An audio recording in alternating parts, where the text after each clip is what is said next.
ఆనందం ఎవరికి? సునకానందం ఎవరికి? మీకేముంటది? ఇప్పుడు జగన్మోహన్ రెడ్డి పోలవరం ప్రాజెక్ట్ కూడా రెడీ అయిపోయాడు పోయినసారి. నేను రెడీ చేసి పెద్ద విగ్రహం పెడదాం రెడీ అయ్యాడు బాబు విగ్రహం. మీకు మించి విగ్రహం పెట్టడం రెడీ అయిపోయాడు. ఆంధ్రప్రదేశ్లో మీ విగ్రహాలకు గోలేంటి నాకు అర్థం కావట్లేదు. విగ్రహాలకు వందల కోట్లు వేల కోట్లు డబ్బులు ఎక్కడ ఖర్చు పెడుతున్నారు? ఏం సాధించారని ఇప్పుడు ఆయన విగ్రహం పెట్టాల్సిన అవసరం ఏంటి అసలు అక్కడ? ఇప్పుడు అమరావతి రాజధాని చేయడమే చాలా తప్పు అక్కడ.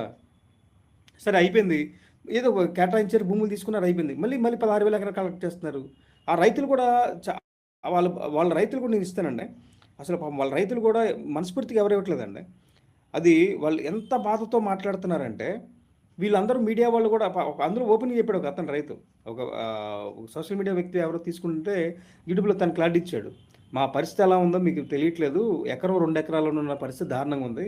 ఇప్పుడు ఇది ఆల్రెడీ కూలి పనులకి వెళ్తున్నాం. మా దగ్గర 10 మంది 20 మంది పనిచేసేవాళ్ళు, ఇప్పుడు మేము ఒక దగ్గర పని ఎత్తుకుంటున్నాం. రేపు పొద్దున 1250 గజాలు ఇచ్చినా కూడా మా పరిస్థితి ఎలా ఉంటుందో తెలియట్లా.